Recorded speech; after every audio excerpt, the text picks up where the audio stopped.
Hi hello ನಮಸ್ಕಾರ ಸ್ನೇಹಿತರೆ, ನೀವು ನೋಡ್ತಾ ಇದ್ದೀರಾ videos for public YouTube channel. ಸ್ನೇಹಿತರೆ, ಈ ವಿಡಿಯೋ ಏನಂತಂದ್ರೆ ರೇಷನ್ ಕಾರ್ಡ್ ಅನ್ನ ಅಪ್ಲಿಕೇಶನ್ ಅನ್ನ ಬಿಟ್ಟಿದ್ದಾರೆ. ಸೊ ಯಾವಾಗ ಬಿಟ್ಟಿದ್ದಾರೆ, ಯಾವ ಟೈಮಲ್ಲಿ ಅಪ್ಲಿಕೇಶನ್ ಸಬ್ಮಿಟ್ ಮಾಡಬಹುದು, ಮತ್ತೆ ಎಲ್ಲಿ ಅಪ್ಲಿಕೇಶನ್ ಸಬ್ಮಿಟ್ ಮಾಡೋದು ಅನ್ನೋದ್ರ ಕಂಪ್ಲೀಟ್ ಆಗಿ ನಾನು ನಿಮಗೆ ಈ ವಿಡಿಯೋದಲ್ಲಿ ತಿಳಿಸ್ಕೊಡ್ತಾ ಇದ್ದೀನಿ. ಸೊ ಅದೇ ರೀತಿ ಡಾಕ್ಯುಮೆಂಟ್ಸ್ ಗಳು ಏನೇನ್ ಬೇಕಾಗುತ್ತೆ ಅನ್ನೋದನ್ನು ಕೂಡ ನಾನು ನಿಮಗೆ ಹೇಳ್ತಾ ಇದ್ದೀನಿ.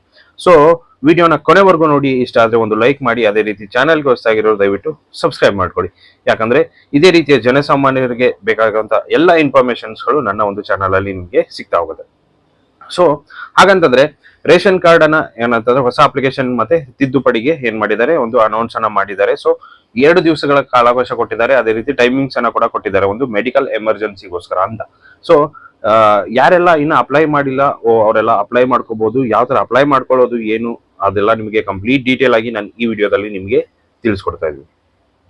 ಸೊ ಸ್ನೇಹಿತರೆ, ಮೊದಲಿಗೆ ಏನಂತಂದ್ರೆ 2 ಮತ್ತೆ 3ನೇ ತಾರೀಕಲ್ಲಿ ನಿಮ್ಗೆ ಏನಪ್ಪಾ ಅಂತಂದ್ರೆ ಒಂದು ರೇಷನ್ ಕಾರ್ಡ್ ಅನ್ನ ಅನೌನ್ಸ್ ಮಾಡಿದ್ದಾರೆ, ಅಂದ್ರೆ ಅಪ್ಲಿಕೇಶನ್ ಹಾಕೋದಕ್ಕೆ ಅನೌನ್ಸ್ ಮಾಡಿದ್ದಾರೆ.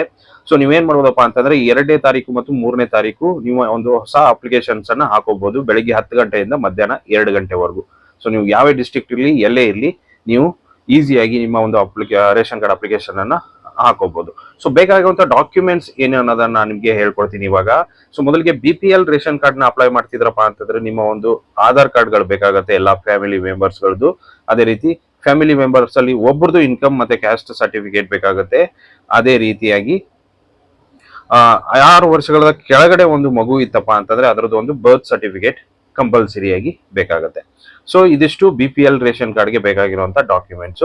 ಅದೇ ರೀತಿ ನೆಕ್ಸ್ಟ್ ನೀವು APL ಒಂದು ಅಪ್ಲಿಕೇಶನ್ ಸಬ್ಮಿಟ್ ಮಾಡ್ತೀರಪ್ಪ ಅಂತಂದ್ರೆ ನಿಮಗೆ ಆ ಒಂದು APL ಗೆ ಅಪ್ಲಿಕೇಶನ್ ಸಬ್ಮಿಟ್ ಮಾಡೋದಕ್ಕೆ ಬೇಕಾದಂತ ಡಾಕ್ಯುಮೆಂಟ್ ಏನಪ್ಪಾ ಅಂತಂದ್ರೆ ಒಂದೇ ಒಂದು ಆಧಾರ್ ಕಾರ್ಡ್ ಮಾತ್ರ. ಸೊ ಆಧಾರ್ ಕಾರ್ಡ್ ಇದ್ರೆ ಸಾಕು, ನೀವು APL ಅಪ್ಲಿಕೇಶನ್ ಅನ್ನ ಸಬ್ಮಿಟ್ ಮಾಡಬಹುದು.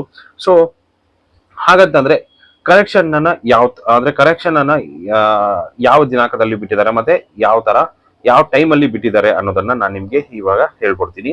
ಸೊ ಏನಂತಂದ್ರೆ ಕರೆಕ್ಷನ್ಗೆ ಕೂಡ ಒಂದು ಅದೇ ಸೇಮ್ ಡೇಟ್ ಅಲ್ಲೇ ಕೊಟ್ಟಿದ್ದಾರೆ, 2 ಮತ್ತೆ 3ನೇ ತಾರೀಕು. ಸೊ ನೀವೇನ್ ಮಾಡ್ಬೋದಪ್ಪ ಅಂತಂದ್ರೆ 2 ಗಂಟೆ ಮೇಲೆ ಏನಿದೆಯಲ್ಲ, ಸೊ ಒಂದೊಂದು ಡಿಸ್ಟ್ರಿಕ್ಟ್ ಗೆ ಕೊಟ್ಟಿದ್ದಾರೆ. ಅಂತಂದ್ರೆ ಇವಾಗ ಅಲ್ಲಿ ನಾವು 3 ಕ್ಯಾಟಗರೀಸ್ ಅನ್ನ ನೋಡ್ತೀವಿ. ಸೊ ಬೆಂಗಳೂರು ಗ್ರಾಮಾಂತರ, ಬೆಳಗಾವಿ, ಅದೇ ರೀತಿ ಕಲಬುರ್ಗಿ. ಸೊ ಈ 3 ತರ ಒಂದು ಸಪರೇಟ್ ಆಗಿ ಲಿಂಕ್ ಗಳು ನಮ್ಗೆ ಸಿಗುತ್ತೆ. ಸೊ ಆ ಲಿಂಕ್ ಗಳಿಗೆ ಸಪರೇಟ್ ಆಗಿ 2 ಅವರ್ ಟೈಮ್ ಅನ್ನ ಕೊಟ್ಟಿದ್ದಾರೆ.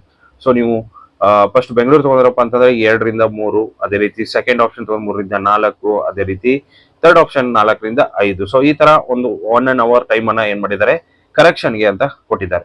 ಸೊ ಯಾರೆಲ್ಲ ಕರೆಕ್ಷನ್ ಮಾಡಿಸ್ಬೇಕು ಅವರೆಲ್ಲ ಕರೆಕ್ಷನ್ಸ್ ಅನ್ನ ಮಾಡಿಸಬಹುದು. ಅದೇ ರೀತಿ ಯಾರೆಲ್ಲ ಹೊಸ ಅಪ್ಲಿಕೇಶನ್ ಗಳನ್ನ ಸಬ್ಮಿಟ್ ಮಾಡ್ಬೇಕು ಅನ್ಕೊಂಡಿದ್ದೀರಾ ಅವರೆಲ್ಲ ಸಬ್ಮಿಟ್ ಮಾಡಬಹುದು. ಸೊ ಹಾಗಂತಂದ್ರೆ ನಾವು ಎಲ್ಲಿ ಅಪ್ಲಿಕೇಶನ್ ಸಬ್ಮಿಟ್ ಮಾಡೋದು ಏನು? ಸೊ ಗ್ರಾಮ 1, ಬೆಂಗಳೂರು 1, ಅದೇ ರೀತಿ ಕರ್ನಾಟಕ 1 ಸೆಂಟರ್ ಗಳಲ್ಲಿ ಇದೇನಂತಂದ್ರೆ ಅಪ್ಲಿಕೇಶನ್ ಓಪನ್ ಇರುತ್ತೆ. So some time server problem ಇರೋದ್ರಿಂದ ನೀವೇನ್ ಮಾಡ್ಬೋದಪ್ಪ ಅಂತಂದ್ರೆ ಸ್ವಲ್ಪ ವೇಟ್ ಮಾಡ್ಬೇಕಾಗತ್ತೆ, ಇಲ್ಲ ಕೆಲವೊಂದ್ಸಾರಿ ಡೇಟ್ಗಳು ಪೋಸ್ಟ್ಪೋನ್ ಕೂಡ ಆಗ್ಬಹುದು, ಅದು ಹೇಳಕ್ಕಾಗಲ್ಲ. ಬಟ್ ನನಗೆ ಸಿಕ್ಕಿರೋ ಇನ್ಫಾರ್ಮೇಶನ್ ಪ್ರಕಾರ 2 ಮತ್ತೆ 3ನೇ ತಾರೀಕು ಅಪ್ಲಿಕೇಶನ್ ಓಪನ್ ಆಗತ್ತೆ ಅಂತ ಒಂದು ಅನೌನ್ಸ್ಮೆಂಟ್ ಆಗಿದೆ. ಸೊ ಯಾವ್ದಕ್ಕೂ ನಿಮ್ಮ ಅಪ್ಲಿಕೇಶನ್ ಸಬ್ಮಿಟ್ ಮಾಡ್ಬೇಕಂತಪ್ಪ ಅಂತಂದ್ರೆ ಯಾವ್ದಕ್ಕೂ ನೀವು ನಿಮ್ಮ ಹತ್ತಿರದ ಬೆಂಗಳೂರು 1, ಕರ್ನಾಟಕ 1, ಗ್ರಾಮ 1 ಸೆಂಟರ್ ಗಳಿಗೆ ಹೋಗ್ಬಿಟ್ಟು ವಿಚಾರಿಸಿದ್ರೆ ಬೆಸ್ಟ್ ಅಂತ ಹೇಳೋದಕ್ಕೆ ಇಷ್ಟಪಡ್ತೀವಿ. ಸೊ ಎಷ್ಟು ಸ್ನೇಹಿತರೆ ಇವತ್ತಿನ ವಿಡಿಯೋ ಇಷ್ಟ ಆಗಿದೆ ಅನ್ಕೊಂಡಿದ್ದೀನಿ. ಇನ್ನ ರೇಷನ್ ಕಾರ್ಡ್ ಯಾರೆಲ್ಲ ಅಪ್ಲೈ ಮಾಡ್ಕೋಬೇಕು ಅನ್ಕೊಂಡಿದ್ರೆ ದಯವಿಟ್ಟು ಹೋಗ್ಬಿಟ್ಟು ಅಪ್ಲಿಕೇಶನ್ ಸಬ್ಮಿಟ್ ಮಾಡಿ. ಸಿಗೋಣ ಮುಂದಿನ ವಿಡಿಯೋದಲ್ಲಿ ಅಂತ ಹೇಳ್ತಾ ಥ್ಯಾಂಕ್ ಯು ಸೋ ಮಚ್.